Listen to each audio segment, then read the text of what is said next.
ऐसा अहंकाराधिरूढ एक देशी मूढ, तया हा परमार्थ गूढ प्रगटावा ना. असा अहंकाराच्या घोड्यावर आरूढ झालेला आणि स्वतःला मर्यादित समजणारा जो अज्ञानी आहे, त्याच्या बुद्धीला हे गहन तत्वज्ञान सांगू नये. हे असो प्रस्तुत सांगिजेल तुझ हित, ते अर्जुना देऊनी चित्त अवधारिपा. अर्जुना, सध्या हा विषय राहू दे. आता तुला मी हिताची गोष्ट सांगणार आहे, तरी चित्त एकाग्र होऊन त्याचे श्रवण कर.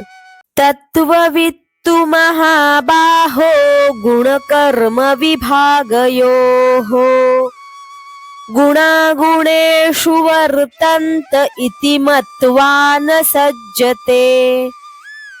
परंतु हे महाबाहो, गुणविभाग व कर्मविभाग यांचे तत्व रहस्य जाणणारा आत्मज्ञानी पुरुष सर्व गुण गुणांमध्येच वर्तत आहेत असे मानून त्याचे ठिकाणी तो आसक्त होत नाही.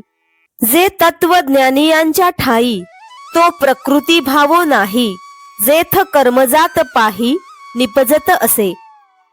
ज्या प्रकृतीच्या गुणांपासून ही सर्व कर्मे निर्माण होतात, तो प्रकृतीचा विकार आत्मज्ञानी पुरुषाच्या ठिकाणी असत नाही. ते देहाभिमानू सांडूनी गुणकर्मे ओलांडूनी साक्षीभूत होऊनी वर्तती देही. ते आत्मज्ञानी देहाचा अभिमान त्यागून गुण व गुणांपासून निर्माण होणारी कर्मे यांना ओलांडून देहाच्या ठिकाणी साक्षीत्वाने राहतात.